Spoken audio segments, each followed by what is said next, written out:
All right. Well, on today's episode of Keep Them Coming, I am very excited to have my friend Melissa Saubers join me. Melissa is a practitioner in my office, but we've known each other for several years before that. Melissa is I want to get this right, quantum manifestation teacher, healer, and facilitator, and much, much more. So, Melissa, welcome to Keep Them Coming. Thank you. Thank you. I'm so excited about this. I think I said just a second ago, I feel like this podcast is going to be very healing for me, which may be kind of odd to say, but as I kind of got excited about today, that's actually what was coming up. I was like, oh, okay. All right. I All right. love Well, that. mhm. Yay. If I can provide that space for you, I am more than happy to. Thank Well, you. beyond what I gave you as your brief intro, if you would please take a moment, just tell the listeners a little bit more about yourself, and then we'll kind of dive into why we're having a conversation today. So I'm Melissa Saubers, and I live in the Midwest in Kansas City, where Kristen lives, of course, and we both work together in the same office, practitioners as fellow practitioners. And as you just stated, I am a quantum manifestation healer, teacher, coach, practitioner, facilitator, whatever you want to call it. I came up with my own modality, and I named my own job title. I'm a I'm unicorn here in for. many, many different ways. Yes. So I help people heal their hearts, expand their consciousness, raise their vibe, and manifest a life of joy, love, abundance, and freedom. And I get to do all of that through using like breath work and hypnosis and energy healing, things like that. So Very um, cool. I am divorced about 4 years. I am 53 years old, so I'm midlife and in the Midwest and single, and I also don't drink. Yeah. And the last few points are most of why I wanted to have you on here, because I have had so many clients. I often try to find guests for the podcast after I've had conversations online or with clients or friends, because while I feel like I've got some pretty darn good answers for people, I am much more into having a conversation with others to get different perspectives and more information. And I can just not feel like I'm screaming into the void. So, dating in the Midwest, sober dating at Yeah, that. right. Um, there are some folks out there who are really struggling with some aspects of sober dating. Whether it's from dry January, whether it's from they just want it for a safety aspect to not drink while they're on a Mm, date, or they just don't drink at all. There's lots of right. reasons to want to date and not involve alcohol. So we're going to dive into some of those things Mm, today. So, divorced for 4 years. I think that was about when we met one another. yeah. Yeah. Yeah. It may have been because I stopped drinking when I was married. Mm-hmm. So Mm-hmm. I was married for 25 years. So about one and a half of those years, I didn't drink. And I met my former husband in a bar. Mm-hmm. We were both drinking, that we were drinking buddies, so we drank throughout almost the whole 25 years. So so it was about 18 months after I stopped drinking, then when we separated and then finally got divorced. So Mm-hmm. yeah, I will say that was not the reason why we separated or divorced, but because like what I like to say about marriage is layered. Oh, absolutely. There are layers and layers and layers and layers of things, and there were already things that were not going well per se. And once I took alcohol out, then I could see them very clearly. I was like, oh, okay, yeah, there's a lot happening here. Yeah. And It was yeah, like your catalyst of clarity, right? oh And yeah, it it was. could be many different things. Oh yeah, absolutely. My whole entire life. Yeah, Mhm. everything that the glasses were off, and I was just like, whoa, okay, yeah. There's a lot of things that have to change in my life, and it was. I will forever say it was the best decision of my life. Forever. There's no other decision that I've ever made in my life besides maybe having children that is that impactful. So yeah. Mm-hmm. Mhm. So you've been on the dating market for a little while, Yes. and My clients who are sober daters or again just choose not to drink while they are dating, like it's a is it as challenging out there as I think it is? Like what's been Yeah, your yeah, yeah, experience the yeah. last few years? Yeah, so, like kind of as I was reflecting for this interview, I thought about it and I thought, okay, it's actually not the not drinking part that's challenging. That's so interesting to me but at the beginning it was. Mm-hmm. And I think because I didn't actually know how to approach it, I wasn't comfortable in, talking about it. I wasn't as confident as I am now. Like right now, I'm like, yeah, I'm AFAF. Like, I'm never going to drink again. And there's no worries. I can go anywhere. I can do anything. Do I want to hang out in a bar? No, but I can, so for me, it was more of my own relationship with it was still forming my own relationship with my sobriety, my alcohol-free lifestyle, whatever you want to call it, was still gelling and forming. And I was still healing. I was healing from my divorce, number one, and all of that. And then healing, just from making such a big shift in my life. So at the beginning, it was more difficult. But as I was kind of looking through, so I've gone out with 66 guys. Oh, keeping a little black book, are we? I did it. I didn't, I wasn't going to, but for some reason I did. And then once I started keeping track, I was like, okay, I guess I'm going to keep track. And, it, and now that I look back at it, I'm glad I did Is it because like a now diary or journal kind well, of style? Or what's this? okay. Are you gonna write a book, Melissa? I used to joke that I was going to write a book and it was going to be called Tales of Sober Dating. Mm-hmm. And, because it was so interesting to me, I I bet was there's like, what is this? stuff in there. Well, okay, so I do have an idea for that. So I thought I was going to write a book. I mean, okay, first of all, I just started dating. I didn't start dating with the intention of writing a book or even keeping track of my dates or anything like that. I just started dating. And it was so interesting to me. I was like, oh my gosh, like, of course. And I'm a big journaler. So, of course, I'm journaling about my dates. And, and then at some point I was like, whoa, okay, what is happening here? What is going on here? This is the most interesting thing I've ever gone through in my life, this process. And so, what I will say is that at the beginning, again, I wasn't as confident in my just being able to talk about my sobriety or talk about being alcohol free. And now I am, so it's no big deal. But what I have learned is mostly just about being respectful and kind and considerate and open and communicative. It really has nothing to do with being alcohol free or sober. Yes, ding ding. It's Yes, just it's yes. just dating and relating, right? It's just dating consciously, relating consciously. Now, of course, you add the sobriety or the alcohol freeness, whatever you want to call it, on top of it, and you know, so I do have a few tips, and I have some insight into this since I've been doing this for a while, and I Mhm. have gone out on 66 dates. So anyway, Yeah, because you know, I think for me as a coach, where I have struggled is, I do drink occasionally, but like I haven't had an experience where I'm just like completely drink free. So I don't have the experience to be like, well, this is how you tell someone about it. The only yeah, thing I can relate to that is simply that you were telling someone a vulnerable truth about yourself. mhm, You, as Brene Brown talks about, may get hurt if you let your guard down, you let your armor down and tell someone your truth, but that's kind of more on them. Like you yeah, still need to take the chance to tell your truth and to yeah.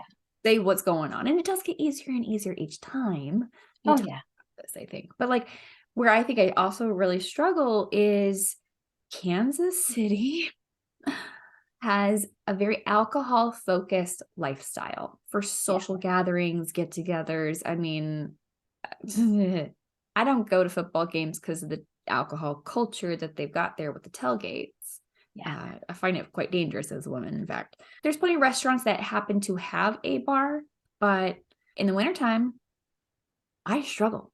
to recommend to clients of things to do that aren't structured around alcohol. Because so many people are like, I don't know, especially if the person they're dating is a sober dater and they are not, they are struggling with, well, what do I do besides go to a bar? Because it's all they've done.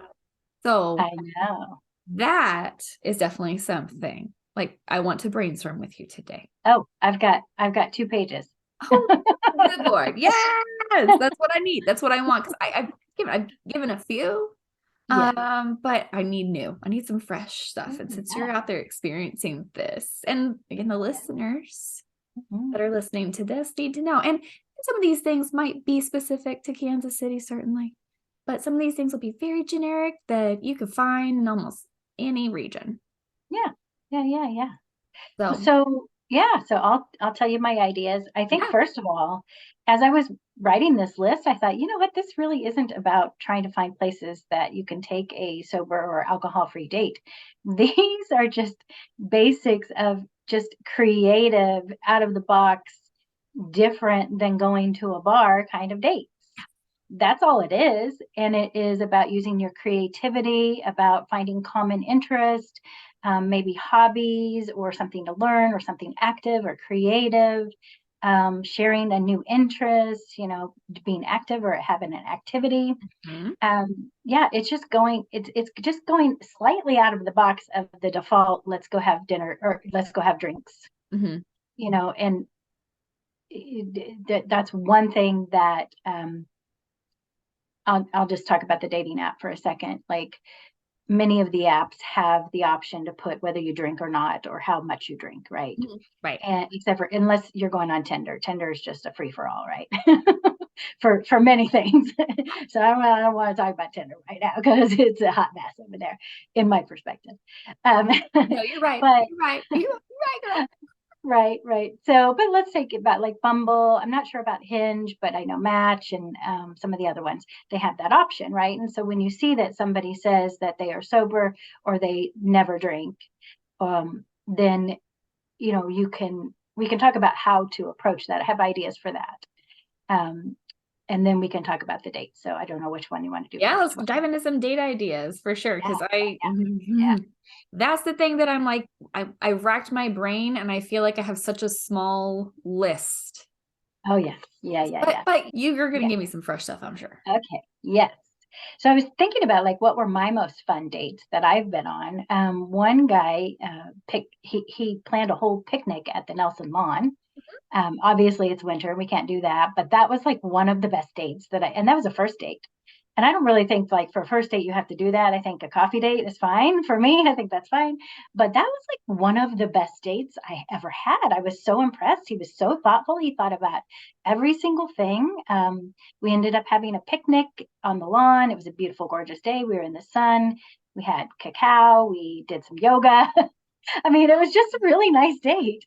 We talked, it was just a wonderful date. So I think like, doing something like a picnic, obviously, hiking and going for a walk, coffee dates are good. I think coffee dates, there's low investment, that's a beautiful thing. It's easy, low investment of time and energy and money, not energy, but you know what I mean.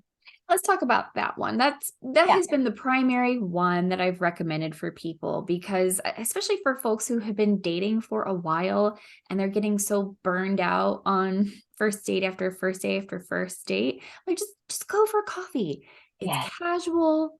You don't have, there's nothing holding you there after the cup of coffee, right? If the conversation is not going well. In fact, you can get it in a to-go cup, and if it's really that bad, you can just leave. But I get what you're saying too. It's a lower bar of investment as far as like time commitment, financial, all that. Even, for what you got to wear, how zhuzhed up you got to get for the date. It's a little more casual. Yeah. I love those dates, and I think it's, I mean, so anyway, so that's that. I think anything, okay, we're just going to talk about in general. Some of these are not winter dates, but in general, I love outdoor dates. Like me too. The picnic in the park, the hiking, the walking, anything with a sunset is like high, high, high on my list. You have got plus, plus, plus, plus points for that one. So that's what I think. Find the best place to see the sunset in Kansas City and go there. I think if there's a mutual interest of yoga, there's a fun thing called Yoga in the Park every Sunday at the Nelson during the warmer weathers. I host an event every Tuesday night called Sunset Breathwork in the summertime, or so that's something to take Ooh, somebody to if you have an interest like that. do you think Um, you've had some oh, dates? I have, I have. Oh, okay, Oh yeah, yeah, cute. I have. Oh, nice. I mean, one of my friends messaged me and she said, "Oh my gosh, I have a first date and we're going to come to breathwork." I was like, "Yeah, oh my gosh." And then she showed up and her first date was a guy I had gone out with 2 years before. Well, I mean, maybe he's got a type as far as the vibe he's going for. He wants someone who's into, all this, but All three of us were dying laughing. It was the funnest thing. So yeah, so it was so fun. was he a good guy? Did he, Oh yeah, yeah. I pass the told her. vibe check? Okay. Yeah, I told her. I said, gave her the little wink on it, but Yeah, because sometimes we go on that first date, and even if it's a great date and we enjoy the interaction with them, they may not meet that level that we're looking for when it comes to having a really good like relationship match or oh yeah. potential relationship match. But they can still be a really great human. Absolutely. Yeah, Yeah, yeah. It's not always a match, so yeah. it's okay. Yeah. I think I also went on a really cool date when we did stand-up paddleboarding. That was really fun. Ooh, where'd you do Yeah, that?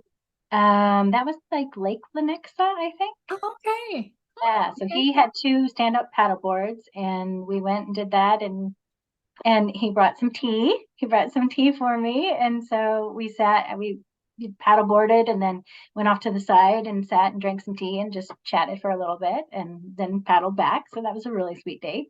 Cute. Um, what else? Let's see. I mean, I love concerts or like music still. I mean, anything outdoor, like, I keep going to outdoor because that's my favorite. But let's talk about indoor for the winter. Mhm. Like a cooking class or pottery or art, like learning something new, a new skill or a new art or new hobby or something. Yes. Um, any kind of museum or art or any kind of show like that, like, Union Station has all those traveling shows or traveling exhibits. That's really cool. Mhm. A bookstore or a game place. There's some places like downtown or crossroads like that. Yeah, there's let's see, there's Redux Society, Mission Board Games. Yeah, Yeah, yeah, there's a yeah, few places. yeah, stuff like that. So Overland Park Arboretum has the coolest events. And this September, I went on a first date. We went to dinner and then we went over to the Arboretum for an event called Terra Luna, Mm-hmm. which was this outdoor light show. Oh my gosh, light music. It was beautiful. It was really, and it was a gorgeous night. They have that for the holidays. They have a candlelit stroll thing. So that's really neat. Now, are there Um, performers oh during yeah, that too? Is it quixotic. quixotic? Okay, Yep. so that's another thing too. If you have not been on a date in Kansas City to a quixotic event, Yeah. their stuff is like super duper sexy. So Yes. yeah. Yes, yes, yes. And actually it's just making me think like even going to like a charity fundraiser or something like that where there's like entertainment and dinner and something to do. I don't know. That's just coming up for me. My friend's in a he's doing something next week. And so I just thought about that as I was looking at that. I thought that'd be kind of neat too. Let's see, what else did I write down? I wrote down boat ride. Like Eastern Jackson County has all the local lakes out there and doing something like that. I wrote down, let's see, day trips to like Weston or Lawrence or Excelsior Hmm. Springs, something like that, or an open mic night at a coffee shop. That's kind of fun, or a poetry jam or something like that. Mm-hmm. Yeah, so like I mean I could go on and on. Those are like the ideas that I just brainstormed this afternoon, but there's like so much to do. And that's just really actually the point is that if we think there's nothing to do, then guess what? There's nothing to do. If we think, oh my gosh, there's so much to do, there's so much to do. Yes. It is about just taking our minds out of the little box and thinking beyond the bar dates. Yeah, you definitely covered some things that were new for me, but Oh, yay, definitely some good. things that I feel good. I did suggest a few of these things. Yes, yes, good. Class or a pottery class. Yeah. There's a clay studio that's I think actually down by our office. Is that Clay Guild? Clay Yes. Guild, yeah. There's Mm-hmm. Epic Art Studio in Strawberry Mm-hmm. Hill that does date night classes. I Oh, they do fun. some that are just single date night classes. Oh, really? They do Okay. some that are also multi-week, or Okay. Mm-hmm. you and your partner can book for doing multiple projects. But Fun. and concerts. God, I love concerts. Oh, yeah. Yeah. I think Concerts, like music. Yeah. I think you definitely have to go out and do something beforehand and get to know each other a little bit. Otherwise, Yeah. you're staying there staring at music. You got time in between the acts, certainly. Yeah. Yeah. But These are more like second or third or fourth date ideas.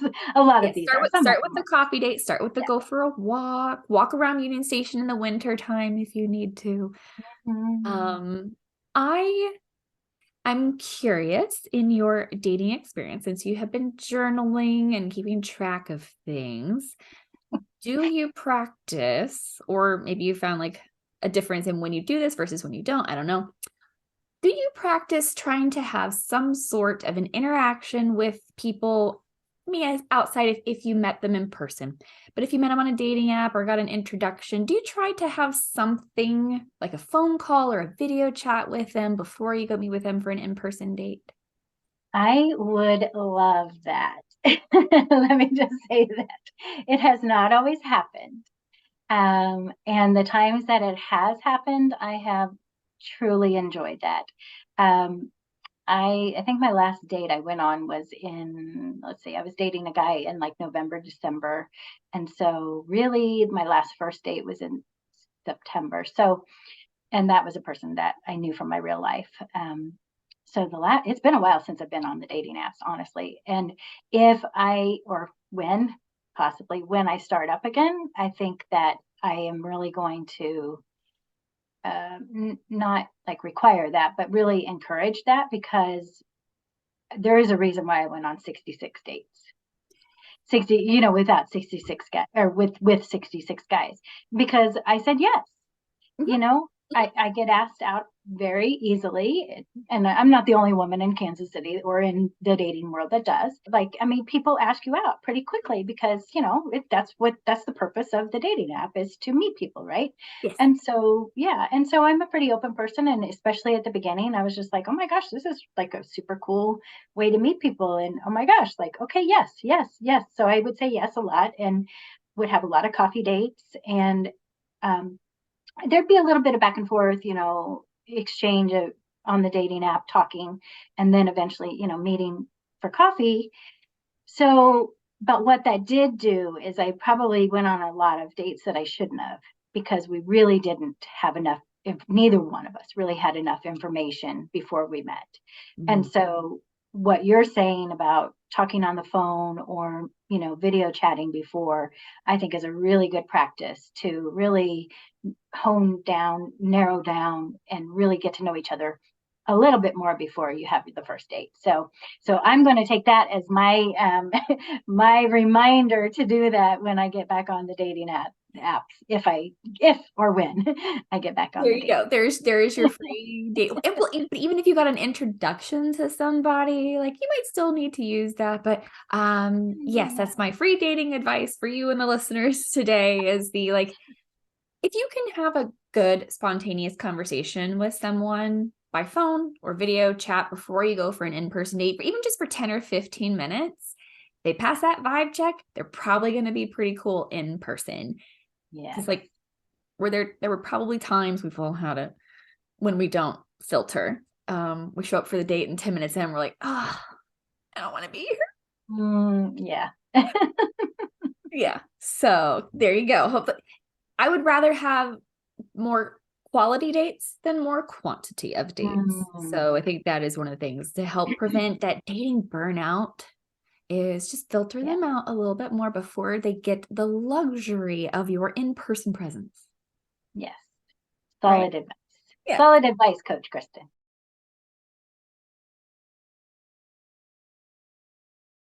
One of my clients was saying recently, like, do I need to just sit at a bar and meet people? I was like, no, just, you don't need to act like a vulture, just like holding a drink, like looking at people. There's other places. Let's talk about that for a second. Yeah. Well, I think number one is like, go where you are interested in going. Does that make sense? Like, if you don't want to go hang out in a bar, don't go hang out in a bar. Like, if you're interested in yoga or breath work or, learning how to sail or art or pottery or art, I already said art, but, I don't know, softball, I don't know, just whatever Yeah. you're interested in, go do more of those things and put Yes. yourself in places where people who do those things are. And if all of those things don't involve alcohol, or that's not really the focus, then then there's an opportunity Yeah. to meet somebody who doesn't drink, or it's not that important, You know what I or just high thought about? Yeah. Meetups, because there's a lot of clubs here Mm. in town for practicing foreign languages. Mm. So Yeah. maybe that language that you learned in high school or college, you could dust that off a little bit and go to French club or go to German club or Spanish club and meet people who are either native speakers or other non-native speakers and are trying to become more fluent. Yeah. Because that's an activity that's a bit of learning, and it's not always surrounding. They often meet at restaurants. I know we used to have the French club come meet at Californo's, but like that's a Mm. restaurant, just Yeah. Yeah. it's not Yeah. bar focused, it's not alcohol focused. Yeah. But yeah, Yeah. Meetups And has a lot of opportunities for people that are like-minded to just have a little group gathering.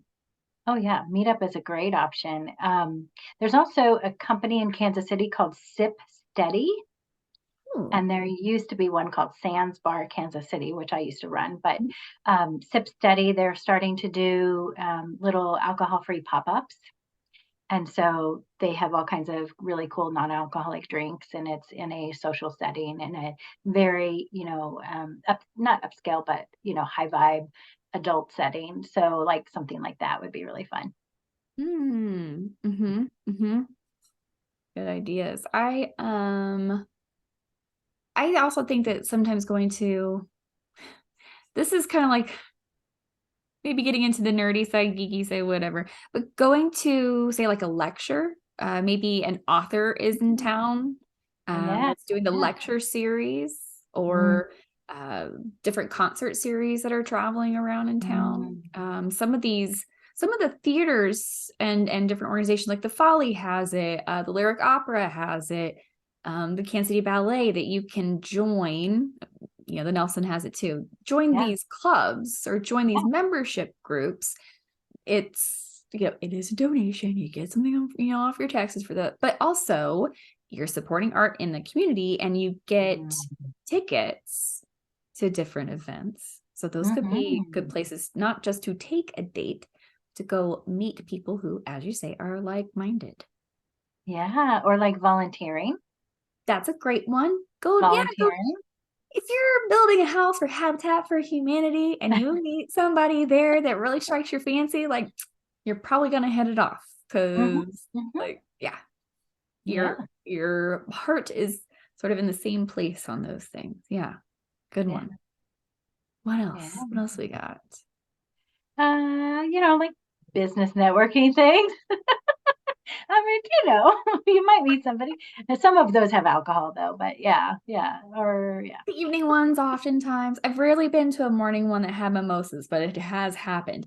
Um, but yes, I admittedly, some of my networking friends used to give me shit because some of you may know I was an ambassador with one chamber. I'm an ambassador now with the LGBT Chamber of Commerce. And some of them were like, "You're just on the prowl." I was like, "Shh, it's both. It's business and personal. Like if I happen to see someone that I think is attractive and I happen to go give them my card, yes, it does happen to have my cell phone. So like it's just an easy, Mm. easy transition." But yeah, It's a twofer. right. Networking events, you never know. You Yeah. Well, common interest. Mhm. Exactly. What else is I mean, I think some of the sporting games here in town some are more challenging than others. Some of them are, Mhm, as I mhm. mentioned earlier, a little more alcohol fueled than others. But maybe going to the Casey Current or sporting, I think some of, yes, there's going to be alcohol at some of those, but um, I don't know, for me, not having to walk through a drunk crowd to get Mm, to the stadium, yeah. that Mm, it feels very different going to some of the smaller sports teams events than it does going to the major league yeah. events. Yeah. Mhm. Yeah. I think like for me, like spiritual events, that's that's a big interest and a big part of my life. So like I would go to breath work or go to a new moon circle or go to I don't know, like a sweat lodge. I mean, some people are like, what's a sweat lodge? But something that is consciousness expansion or expanding or healing. That's an interest of mine. So those might be things that I would do. Yeah. Mhm. Absolutely. Yeah. Just Yeah. if you are going there, most likely someone that you're interested in is also going to like those things or be open to those things. So, yeah, like minded individuals flocking Mhm. together could be a good pool to pick from. Yeah. Yes. Any other tips on that one? I think just being open everywhere you go.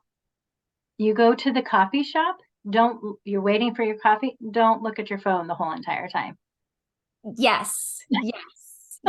I have said that before on a podcast. You just never know. And there's a multitude of reasons to not be looking at your phone 24/7, especially when you're in line, but be present Mhm, wherever you go. mhm, When you are present and you are just interacting with the environment around you, mhm. I think it just makes a difference in how you operate in the world. And like, there's been so many times that I've just casually made eye contact with somebody and ended up speaking to them. Yeah. Mhm. Doesn't matter where it is. Yes, I'm a little more confident than some people, but had I just been glued to my phone, that Right. could have been a missed opportunity. Yeah, yeah. One Just last thing being I'll leave you with. open. Aw. Yes, yeah. One last thing I'll leave you with on that note about being present when you're out and about and you're in public. Studies have shown that meeting someone who dates exclusively online may go on a date with you and have a fabulous time and then get home, and because of the gamification of the dating apps, they'll go like, that was great. I had so much fun. We had such a good connection, but there's got to be someone even better. I'm going to keep looking. They go right back to Mhm. swiping. Yeah, Rather yeah. than people who date exclusively in person, Mm. we know that we walk around the world and it's not that often that we meet someone that we're just like, you're cool. We click. I like your vibe. But when we do meet those people, we are willing to put more stock or more effort Mhm. into its cultivation after that. So reports do show that people who date exclusively by meeting in person tend to be happier daters. They tend to date longer term. Um, there's a lot of benefits to skipping online dating these days, but you got to Okay. be present and you got to be aware, pay attention to your surroundings, make good eye contact, get off your damn phone. Yes. Yes. Mic drop. Now, something you mentioned earlier is, of course, the conversation, just the and this could apply to anything. When you feel like you've got something that's very important about you, how your life is, whether that's you don't drink, you have children, like STI, like there's a multitude of things that you might need to tell somebody that's important for them to know, either to understand you, for them to have informed consent, whatever it may be. So let's talk about the talk. Yes. Let's So talk about this, Mike.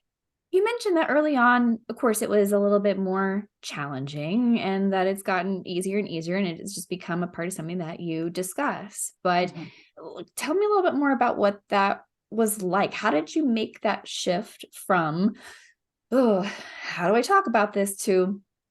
It's a part of the conversation each time. Yeah, yeah. I think at the beginning that option wasn't on the dating apps, so that's just one thing. But once it became an option, I was like, of course I always say that I don't drink, um, and I think I even maybe put at the bottom like don't drink or I'm sober. I don't remember anyway. It's somehow in my profile always. Um, so I'll say on the person who is asking the other person out, or even vice versa. So like if I'm on the dating apps and I see that there's a guy who doesn't drink, then like it's most likely a right swipe. Most likely, depends on the other things, but that's going to be a checkbox for me. Mm-hmm. So if somebody is, wanting to talk to somebody who shows that they don't drink on their profile, they can start the conversation very easily. So, oh, I see you don't drink, oh yeah, and then the other person can disclose whatever they want to. I think that one, people don't always pay attention to that. So my one tip is to pay attention to that. It's a very important thing. There's a reason why somebody marked that they don't drink or that they're sober. And so just pay attention to that. Because I've had men ask me, to go for a drink. And I'm like, well, I don't. And I say, oh, yeah, yes, I'd love to, but I don't drink, I don't drink alcohol, but I'd love to go for coffee or tea or whatever, or mocktail or whatever. Mm-hmm. And so I just say it very lightly because it is a very light, it's not a heavy subject for me. And I think that is one thing that I would say is there are way more interesting things about me than the fact that I don't drink. Mm-hmm. Yes. The fact that I don't drink is just like, yeah, I don't drink. I also don't eat meat very often either. Yeah, you know, I bet you that there are some guys who have given you more shit about being less of a meat eater. The things that sometimes people make a big deal in dating do baffle me. yeah. Anyway, yeah, I agree with you that there's a lot of times that people just don't look at the profile. They may have just done the thing that a lot of the apps are designed to do, which is, hey, there's a picture. They are attractive. Yes, I swipe. And then sometimes they do go back later and look at your profile. But I'm sure, you know, if you feel like they aren't looking at your profile and that is important to you, or there's important details on there that they missed, such as this, it is totally okay to just reiterate, like, hey, thank you. I would love to go out on a date. I don't happen to drink, and then just redirect. Yeah. Right? Yeah. Simple. Yeah. It's just simple. Yeah. Mhm. It's just simple. And I think that when you are approaching somebody who is marked that they don't drink, or they don't drink or whatever, it's just be respectful, be kind about it. Don't make assumptions. Mhm. Don't make assumptions that they're an alcoholic or they identify as an alcoholic. Don't make an assumption that, it's not a big deal. Just don't make an assumption. Just ask kindly. Oh, I see you don't drink. And then at some point there's going to be a conversation, whether that be the first date. Usually it is. Sometimes it's before, on the app. Yeah, just let them tell their story, how much they want to tell at that point. Yeah. And for me, I think this is the way it's been for me. And I usually tell people, like, I mean, at this point, this is what I'm saying. I'm like, at some point, alcohol and I became no longer a vibrational match. I mean, because that's really what happened. It's Mhm. like alcohol kept saying, "Hey, hey, you and I don't really mix very well together." And I'm like, "Oh, okay, I got it. Okay, bye bye. Let's I break hear up." it now. My body feels it. My mind has finally Yeah, connected the dots. yeah, yeah. So it took me a while, but I got there. Yeah. And now that's how it is. So yeah, I think just being respectful, don't making assumptions, and yeah, just being open to talking about it. Yeah, Yeah, that's a those are kind of my very things. valid point. I highly, highly agree with that. Well, and just personal story, my partner, Matthew, he's California sober. He just doesn't drink alcohol. Yeah, But he likes cannabis. But he was very clear early on that we weren't going to be going on a date to drink. He's just not a drinker. He will occasionally have a cocktail when we're out for like a brunch, or he'll have a sip of mine. We have split a bottle of wine with a nice dinner before, but that's about as much as it goes. He's like the 2 or 3 drinks a year kind of person. Yeah. And I did just ask him early on, like, oh, well, just tell me more about that. He's like, it's just not my thing. I'm like, cool. And Yeah. it was as simple as that.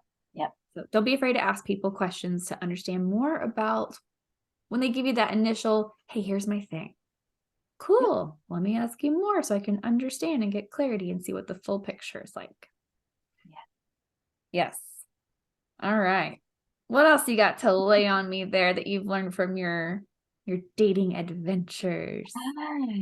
Okay. So I was thinking about like what makes a man sexy to me. Oh, Do you yeah. want to talk about that? Heck yeah. Heck yeah. So like because this is multifaceted, right? We are all multifaceted creatures. As you said, there's many more things that are so much more interesting about you than the fact that you don't drink much or don't eat meat or much meat, I should say. Or that you're a Midwestern woman. There's a lot to learn about you. And dating, dating after divorce, dating after you're 40, whatever it may be. Like there's, I think, a lot of stigma against single women. Oh, can I ask, do you have kids? I do. I have 2 daughters. Okay, grown Yeah. kids out Yeah. of the house. Yeah. Early 20s, late teens. Mhm. So all that stigma that's out there against single women of any age, like it's not just when you're at a certain age, it's all ages. Y'all don't seem to like a lot of us single ladies. I guess I shouldn't say us. I'm not single anymore. Sorry. Still, I was single for so long. I still lump myself in on that. I guess it's just the camaraderie I feel. Uh, um, but statistically speaking, non-married women are actually the largest and happiest subgroup of all people in the United States. But there's still so much push for us to like partner up, for us to find happiness in another partner. And we do want happiness, we do want partnership, but the push to find somebody it's a little much at times. And some of us have figured out we would rather slow down and get clarity on what we really want in that future partner than ever partner ourselves up with somebody that doesn't deserve our time or effort. Mm. So I love that you have a list of things that you find sexy in a man, because that means you have taken the time to think about and get clarity on what you really, really want in someone. And that, I think, is truly how you should go about the world seeking somebody. Even if it's just that I'm open, I'm here, even if you're not actively out dating, knowing what you're going to need in somebody makes it so much easier when people come into your life that don't fit those things for you to be like, cool, you're nice, but you're just not what I'm looking for. Ah, amazing. Oh my gosh. And you really are like actually telling the story of my dating career because at the beginning, one of the reasons why I didn't want to be divorced, because there is so much pressure to be coupled. There is, all of the constructs of marriage, the belief systems, et cetera. And then one of my other fears was being alone, because I couldn't imagine being alone. It's like, who's going to be alone? And so, yeah, at the beginning, I did go on a lot of dates, like a lot of dates. And then at some point, it like slowed way down. And it slowed way down because I realized that I could be with myself. I enjoyed being with myself. I was healing my heart. I was expanding, creating a new business, and I had my children, I had my other things. And I started to realize that, I could be with a partner. I would love to be with a partner. And that is my dream and desire for my future, but I didn't have to be with a partner. And that when that shift happened for me, I was like, oh, okay, so I can slow down and I can be more thoughtful about this process and, just in general. So For me, I was kind of thinking of these in the context of me not drinking. You know, being a sober slash alcohol free person, these are very sexy things for me in a man. Someone who is very respectful, kind, considerate, open, and understanding. And they don't look at the fact that I don't drink and think, oh God, what's wrong with her? Like, oh, she doesn't drink. Oh my God. You know, they look at it with curiosity and wanting to understand me more, because it is not, like I said, it's not the most interesting thing about me, but it is a very important part of my life. And it is like a non-negotiable, like I'm never going to drink again. So like, that's not something that's going to change about me. That's going to be, if you're going to be my partner, that's going to be around for the rest of our lives together. So it is something important for them to understand and know about me. And I say that also, I was thinking about it from this perspective, that like when we're dating each other, is we're getting to know each other. And I also really want to understand their relationship with alcohol. Like that's very important for me. Like, are they a partier? We're not going to be a match, you know? So there's things like that. So it's not just from them to understand my relationship with alcohol, but it's for me to understand theirs. And the sexiest thing for me is when a man takes me out on a date to a dinner or wherever, and he doesn't drink when he's with me. That's so respectful and so kind and so considerate, so aware. You know, he can drink anytime he wants. He like an hour or two with me and he doesn't drink, he doesn't order a drink. Wow, that really tells me a lot. And you know, if he's a big partier on the outside and he doesn't drink with me, you know, for the date, I'll know that too, you know. So it's not to not be authentic, it's to be respectful. And you know, and I'll be able to see if there's alignment that way. I think I have in the past, let me say that that has happened. I've been on dates where guys have gotten drunk, and I've been on dates where they ordered one drink, and then I've been on dates where like they didn't drink at all. So I've had the gamut. Which, if I may say, regardless of whether or not you drink regularly, your date drinks regularly, it's not a great idea to get shit-faced on a date, y'all. Like, don't do that. Right? It's just not very flattering, you know? And like what do you really gain in understanding of the other person by getting totally inebriated? Yeah, that's really, I mean, those are really related to being alcohol free, you know, just in general, like if they're on their own personal development, spiritual development path, that's really sexy to me because I understand that they're trying to be a better human. And that is very important to me.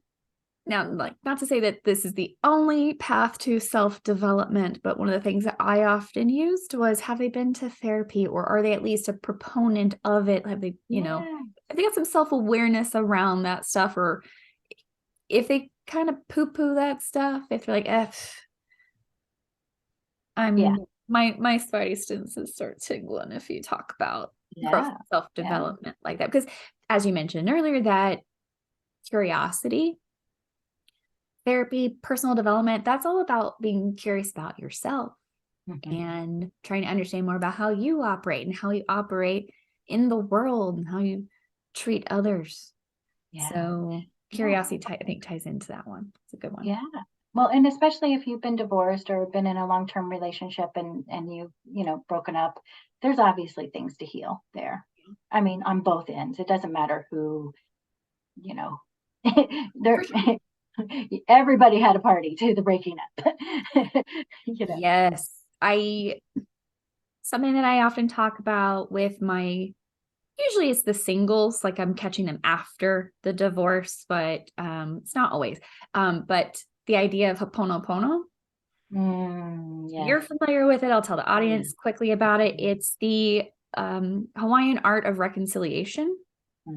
So you say these 4 things: thank you, I love you, I'm sorry, forgive me. And sometimes when I'm saying that to someone who's breaking up with someone and they're feeling very much as though it is mostly the actions of the other person, maybe the person has stopped trying or showing up for them, I have to say the asterisk on that is understanding that your choices got you here too. Mm-hmm. Right? Mm-hmm. Whether Yeah. it's you hung on to a relationship for far too long and it ran its course long ago, you made choices in the patterns that you had when you were dating and you chose yet another person that wasn't filling your cup up and they were stealing your bees. So it's not to say that you're at fault, but it is to say that you played your part in the demise. Yeah. Even if it was small. So, Yeah. time has actually flown by. I know. I How know. far we were into Wow. our conversation, but that leaves us with our Ask Coach Kristen. So this is your opportunity to ask me a question, whether it's something you would like advice on. You can ask for a friend or just get my opinion on something that maybe you and your friends were debating recently and see what I have to say about it. So what do you have for me today? Well, you already started to talk about it, but I wanted to ask you about so my question was, what was it like for you to date and eventually marry a person who didn't drink? And did you drink on dates? And how did you know that he didn't drink? And how did you respond to that fact? Like, did you guys meet on a dating app? Was it on there? Like, how did the conversation come up? Did you drink on dates? And what was it like? Yeah. You're right. I did touch on that briefly. So we met on Hinge and I had put my favorite travel story on there. And that was what led him to message me. He said, it looks like we have a lot in common. So of course I'm like, oh yeah, what? Like, prove you read my dating profile. And it was my travel story, he said, because I said that my favorite travel story was walking around Amsterdam high as balls with a Russian I just met eating pommes frites at a street festival. Then once we started setting up our date, we were going for like an afternoon date. We went for a coffee. And there was no opportunity to drink at this particular date. But after that, the dates we went on were pretty casual. Like we did axe throwing for our first real like kind of official out date beyond just the coffee shop that was around the corner from his apartment. I don't think there was any, you're not allowed to, I don't think you're allowed to drink when you're throwing axes, which is a very good, safety precaution. Yeah. But we also chose that because it was cold. It was wintertime. We needed an indoor dating activity and we wanted something that wasn't just us sitting at a restaurant or a bar. And let's see, then at restaurants, there were a few times. So we dated, we have a part 1 and a part 2. We're on part 2. Part 1, I did not drink much with him because we didn't go out a ton at the time. I was also working part-time in the evenings at a restaurant. So there was a lack of opportunity, but also it was easy for me to just not drink with him. Because I was drinking sometimes socially after work or I'd go out with friends. So I felt like I was getting that social time that I was wanting or needing. I'm also just not a big drink. I'm a 1 drink, maybe 2 drink kind of person. Mm-hmm. I'd rather be the one that is watching out for everyone's safety and making sure everyone behaves, but also making sure everyone has a good time. But yeah, I was always that one that was like, hey, you need water, slow down. So it was fairly easy for me to not drink with him. And then in part 2, we really started dating again early on in the pandemic. First meetup was again having coffee. But then the restaurant shut down. And I've never really been a home drinker. I have alcohol at home, but I have bottles that I've had for 8 or 9 years. Yeah. I've kept them around for parties for other people to have in my house, but I've thrown out bottles of wine that I've just never drank that they've gone bad. But we are also cannabis partakers. So, I mean, we still have our vice. We have our thing. But like, I did used to party more. Especially when I was in my working in Westport days, there were a lot of nights that I was going out and spending a large amount of my tip money on booze. But I got married at 26, but I was dating my husband from 21, and then we split up when I was 29. So I spent my entire 20s in a relationship. I did not go out and party. We just weren't those kinds of kids. So I kind of got my partying out in my 30s. And he came along at a really easy time for me. It was easy to set that stuff aside. But even if I had met him sooner, I don't think that it would have been a hindrance for me to not participate in drinking as much. But who knows? He came along at the time that he came along, right? And I am grateful. I feel like that I learned some lessons about myself and about drinking before him. But hey, just it's the divine timing, I guess, of it all. Just it all came together. Yeah, So that was a beautiful. good question. Thank you.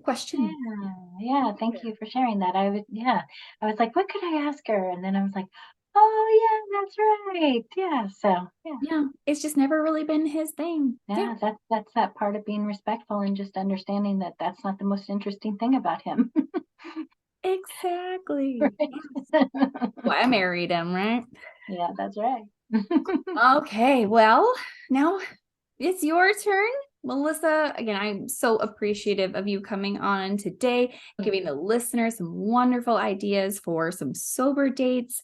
I loved the things you said you find sexy in advance. Thank you for sharing that with us. But please just tell us, how can people get a hold of you? How can they join you for some of your breath work? Or how do they just, find you on socials, all the things? Yeah, of course. So actually, if you're in Kansas City and you want to take somebody on a date, you can come to one of my events. Yeah, so I have a weekly event called Sunset Breathwork every Tuesday night at 7 p.m. And it's sunsetbreathwork.com if anybody wants. It's a love donation based event, so people can come to that and try that out. It's inside at Yoga Patch for the winter, and then we go to the Nelson during the summer. And you can reach me at Melissa Saubers on Instagram, or healandexpand.com is my website, or melissasaubers.com is my other website. So, well, certainly also check the show notes. I'll have links there to all of Melissa's information. And feel free to email me questions, email Melissa any questions that you might have. But any last words of advice for the listeners before we sign off for the day? I think just be kind and respectful to each other, and that's it. Oh, that would make the world a much better place if all of us just did those two simple things, for sure. Tiny little thing, right? So easy. A lot of that is based in people lack love and respect for themselves. Yeah, very true.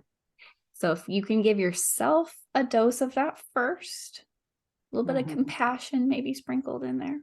Yeah. Be a little easier for you to get out and show other people that. So, yes. Okay. Well, thank you again. I wish you all the best. Yes. Thank you, Kristen. I so enjoyed this. Thank you. You're very welcome. I hope it, again, was that space of a bit of healing for you today, too. It was healing. It was very healing and expansive. Good. Yay.